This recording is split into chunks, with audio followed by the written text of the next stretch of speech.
आज हम लोग बात करेंगे राग किसे कहते हैं, राग की कितनी जातियां हैं और राग के लक्षणों का वर्णन करेंगे।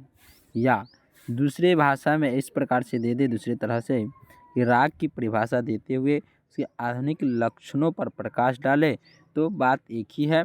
इस सभी क्वेश्चन का जवाब आंसर एक ही होगा। चलिए हम लोग ये आंसर को समझते हैं जो राग किसे कहते हैं।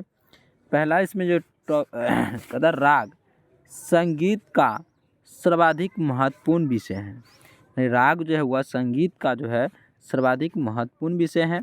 राग साधारणतः आस्तिक अथवा लगाव के अर्थ में गृहीत ही होता है। विद्वानों का यह मानना है कि कर्ण प्रिय लगने वाले स्वरों और वर्णों से सुसज्जित ध्वनि ही राग है। वस्तुतः राग को संगीत में अत्यंत ऊंचा दर्जा प्राप्त है कि राग माध्यम से राग के माध्यम से ही मनुष्य ईश्वर से जुड़ता है। जो भी हो, राग संगीत का वह महत्वपूर्ण हिस्सा है जिसके बिना संगीत की कल्पना नहीं की जा सकती है।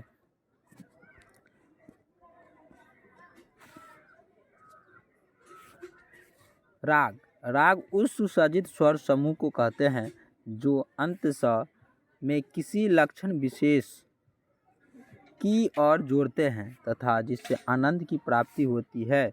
प्राचीन काल में रागों को ईश्वर से जोड़ने वाला बताया जाता है। राग की कुछ जातियां हैं। राग के जो जातियां हैं वह राग की जातियों के बारे में समझेंगे।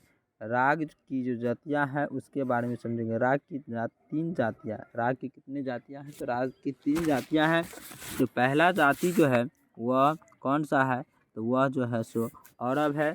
दूसरी की बात करेंगे तो वह साडव है और तीसरी की बात करेंगे तो वह संपूर्ण है। इनमें क्रमशः 5, 6 और 7 स्वर का प्रयोग होते हैं। यथा भूपाली, मारवा, बीमावली, कल्याण, दी, आरोह अवरोह के हिसाब से इनकी संख्या 9 है, जिनमें औरव संपूर्ण, साडव संपूर्ण और संपूर्ण आदि नामों से जाना जाता है। राग के लक्षण। अब राग के लक्षण के बारे में जानेंगे। राग के कितने लक्षण होते हैं? राग के अपने कुछ लक्षण नियम हैं जिन्हें जानना राग की सम्यक जानकारी के लिए अपेक्षित है, क्योंकि नियमों एवं लक्षणों की जाने बिना अपेक्षित सफलता नहीं पाई जा सकती। अतः राग के लक्षण एवं नियम का अध्ययन अपेक्षित है। संगीत शास्त्रों में राग के कुछ लक्षण बताए गए हैं, जो वह लक्षण इस प्रकार से निम्नलिखित है। पहला लक्षण के बारे में जानेंगे तो पहला लक्षण है सर्वप्रथम किसी भी राग को किसी थाट विशेष से उत्पन्न होना अत्यावश्यक है। यानी कोई भी जो राग है वह थाट विशेष से उत्पन्न होना आवश्यक है। दूसरा जो है किसी भी राग के अंतर्गत कम से कम 5 स्वरों को समवंती अनिवार्य है। तीसरा है बिना आरोह एवं अवरोह के राग का होना संभव नहीं है। चौथा है किसी भी राग में निश्चित रंजता होना अनिवार्य है। पांचवा है किसी भी राग में वादी एवं संवादी स्वरों का होना महत्वपूर्ण लक्षण है। आगे छठा पर बात करेंगे। छठा जो लक्षण है, इसका छठा लक्षण है रागों के माध्यम से किसी भी रस की अभिव्यक्ति का होना आवश्यक है। सातवां है किसी भी राग में षड्ज कभी भी वर्ज्य नहीं होगा। किसी भी राग में गाने बजाने के लिए उसका सही समय का होना अनिवार्य है। किसी भी राग के माध्यम से पंचम एक साथ वर्ज्य नहीं हो सकते। राग के उपयुक्त लक्षण ही राग के नियम है, जिनका पालन किसी भी राग के लिए अनिवार्य है।